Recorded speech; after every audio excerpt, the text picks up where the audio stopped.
High, welcome back to my channel. তো সেদিন ছিল জামাই ষষ্ঠী। তো সকাল সকাল উঠে স্নান সেরে মায়ের কাছে বসে পড়েছিলাম এখানে সুতো পড়তে।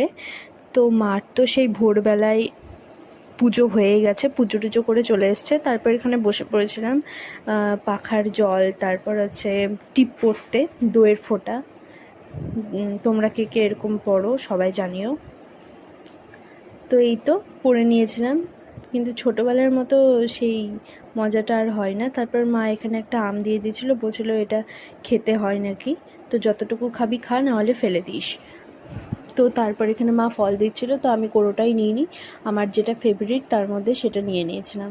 তো ছোটোবেলার যে মজা সেটা আর এখন হয় না। এই যে যেমন নতুন জামার মতোই পরে আছে, এত গরমে আর পরতেই পারিনি। তারপর এখানে একটু চা করে নিয়েছিলাম নিজের জন্য। তারপর সকালে দই চিড়ে আর আম খেয়ে নিয়েছিলাম। দেন দুপুরবেলা লাঞ্চে হয়েছিল আজকে সিম্পল পোলাও, তার সাথে মাটন কষা।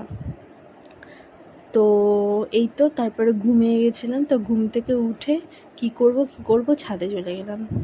ছাদে গিয়ে দেখি ওয়েদারটা জাস্ট এরকম হয়ে আছে, এত মেঘ করে আছে আর এত হাওয়া দিচ্ছে, ভীষণ ভালো লাগছে।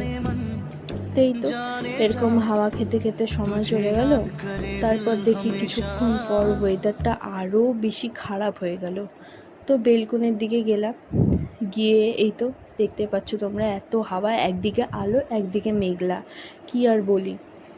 তো এরকম ওয়েদারই দিনটা চলে গেল। তো আমরা তো মামাবাড়ি যাইনি, আমরা যাব কাল মামাবাড়ি।